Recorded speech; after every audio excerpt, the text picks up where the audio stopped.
질문은 가급적 이번 입장 발표에 국한해서 해주시면 감사드리겠습니다. 질문하실 분들 손을 들어주시면 제가 지명해드리겠습니다. 질문 시 본인의 소속과 성명을 먼저 말씀해 주시기 바랍니다. 네, 하채림 기자님. 예, 명절 끝나지도 않았는데 이런 발표를 하게 돼서 예, 놀랐습니다. 여기 초반부 말씀하시기를 이것이 안보관계 장관 간담회의 결과로 나온 정부의 공식 입장이라고 하셨는데요. 또 이 발표를 할 때 보면 예고가 이 브리핑이 통일부 입장 발표로 돼 있는데요.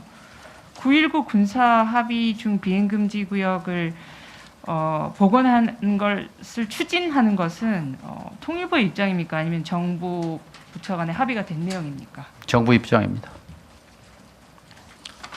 네, 다음 질문 주신 분. 네, 박수주 기자님. 연합뉴스TV 박수주입니다.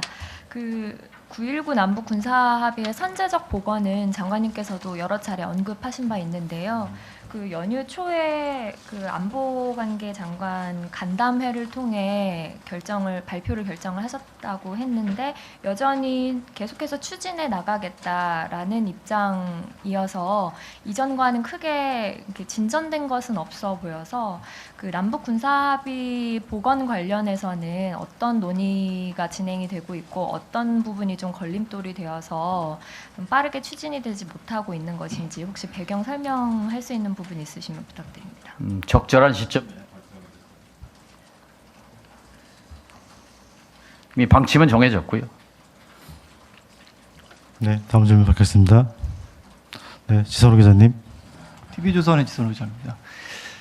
전에 이제 국회 출석하셨을 때 NSC에서 어느 정도 협의가 됐다라고 이제 발언을 하신 적이 있고요. 비행 금지 구역 복원하는 것에 대해서. 그리고 그 뒤에 이제 국방부에서는 아직 그 부분에 대해서 찬성을 하지 않는 걸로 알고 있는데 조금 더 구체적으로 어느 정도까지 협의가 이루어진 건지 어느 단계까지 이루어진 건지 좀 더 설명 좀 부탁드리겠습니다. 네, 충분히 협의 조정이 이루어졌습니다. 예, 안보관계 장관 회의를 통해서도 협의가 이루어졌습니다. 그러면 이미 합의는 다 됐는데 발표 시점만 정하면 되는 단계라고 보입니다. 네, 적절한 시점에 말씀드렸습니다. 네, 다음 질문 받겠습니다. 네, 이재호 기자님. 네, 안녕하십니까. 프레시아 이재호입니다. 안보관계 장관 간담회에서 결정하셨다고 했는데 이게 혹시 작년에 대통령이 추진하라고 지시했던 회의를 한 이후에 이 간담회에서 오늘 나온 입장이 처음으로 나온 거로 이해해도 될까요? 그러니까 제 얘기는 안보관계장 간담회가 지난해 12월에 대통령이 추진하라고 지시를 한 이후에 회의를 하셨을 텐데 그 회의한 이후에 오늘 나온 것이 이 회의의 첫 입장이라고 보면 되는 건지 아니면 이전에도 입장을 내신 게 있으신 건지. 안보관계장관 이렇게 공개적으로 간담회 어떤 내용에 대해서 공식적 발표를 하신 적이 있으신가요? 그건 이번이 처음이네요. 예. 네, 다음 질문 받겠습니다. 네, 하 기자님.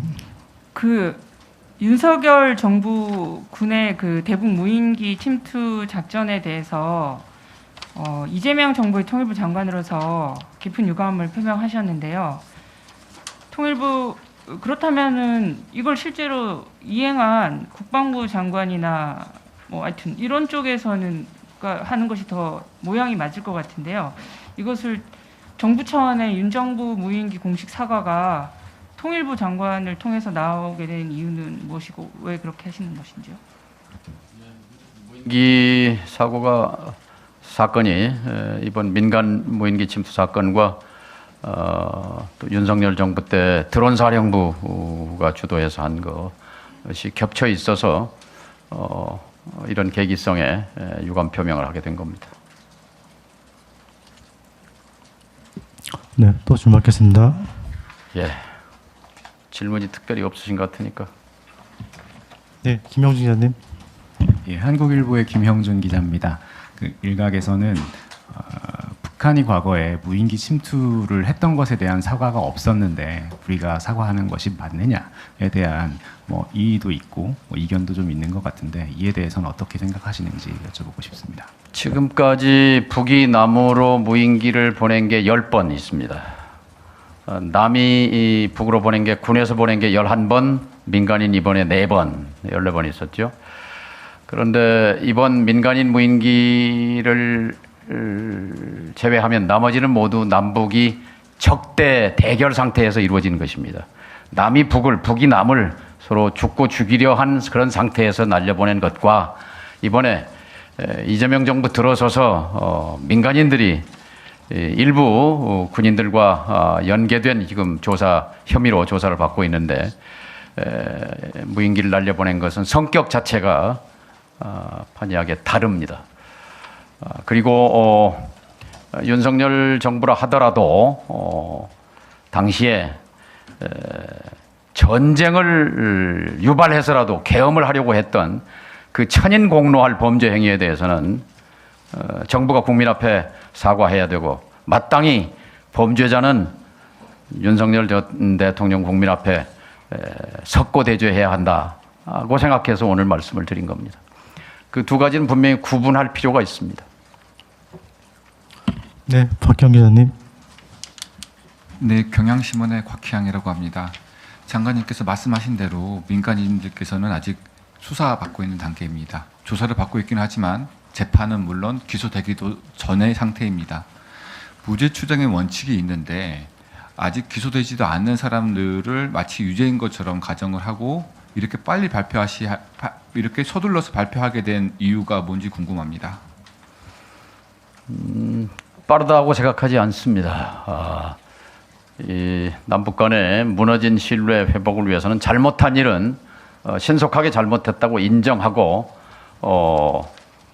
유감을 표명하는 것이 그것이 무너진 신뢰를 회복하는데 최소한의 조치다고 생각합니다. 네, 추가 좀 있으십니까? 예. 네, 조성준 기자님. 마지막으로 질문하시고. 저 머니투데이 조성준입니다. 오늘 그 입장문이나 정부의 추진 계획 발표가 전부 김여정 부부장의 그 재발 조치를 바란다는 거에 답변이실 거라 생각은 드는데 그래도 그 있었던 답변이나 아니면 향후 당대에 대해서 어떻게 장관님께서 어떻게 생각하시는지 궁금합니다. 우리는 91년 남북 기본 합의서에서 제1조 남과 북은 서로 상대방의 체제를 인정하고 존중한다. 2조 내부 문제에 간섭하지 아니한다. 3조 비방 중상하지 아니한다. 4조 전복 파괴하지 아니한다. 무력을 사용하지 아니한다 하는 그 남북 간의 신뢰 회복을 위한 기본 합의를 35년 동안 역대 정부가 지켜왔습니다. 그런데 예외적으로 윤석열 정권이 2년 반 동안 이것을 완전히 절벽 상태로 만들었습니다. 시진핑 주석도 남북 관계에서 절벽의 시대라는 표현, 단해의 시대라는 표현을 썼습니다만 이것은 남북 관계의 궤도가 이탈했던 시기입니다. 이것을 지워버리고 다시 남북 기본 합의서의 정신을 잇고 확대 발전시키는 그런 상태로 복원이 시급하다고 생각합니다. 그런 차원에서 이번에 입장 발표도 이해해 주시면 감사하겠습니다. 네. 감사합니다. 그러면 박 기자님 마지막으로 받겠습니다. 국민일보 박준상입니다. 그 앞서 나온 질문에서 조금만 더 디테일하게 여쭤보고 싶은 게 있는데요. 장관님께서 10일 위사 때 말씀하신 거랑 그다음에 김여정 부부장 담화가 나온 후에 13일에 뭐 페이스북으로 발표하신 내용이랑 오늘 발표하신 거랑 큰 틀에서 다른 게 없어 보이는데 정부는 그런 9.19 군사합의 비행금지 구역을 복원할 거다 이렇게 명시를 해도 괜찮은 건가요? 그건 정부의 발표가 있을 때 쓰시면 좋을 것 같습니다. 네, 이것으로서 네, 충분히 하십시오. 네. 그 아까 말씀하셨을 때는 관계부처 간에 9.19 군사 합의 중에 비행금지 복원에 합의가 됐다라고 말씀하셨는데 협의가 됐다. 복원을 하기로 협의가 됐다라고 네, 알겠습니다. 그리고 추가는요. 이것을 굳이 연휴 마지막인 오늘 갑작스럽게 연휴 중에 공지를 해서 발표하시게 된 배경에 대해서 좀 설명 부탁드립니다. 오늘 발표는 무인기 사건에 대해서 발표를 드린 거죠. 네, 그럼 이것으로서 브리핑 마치겠습니다. 감사합니다. 예, 감사합니다.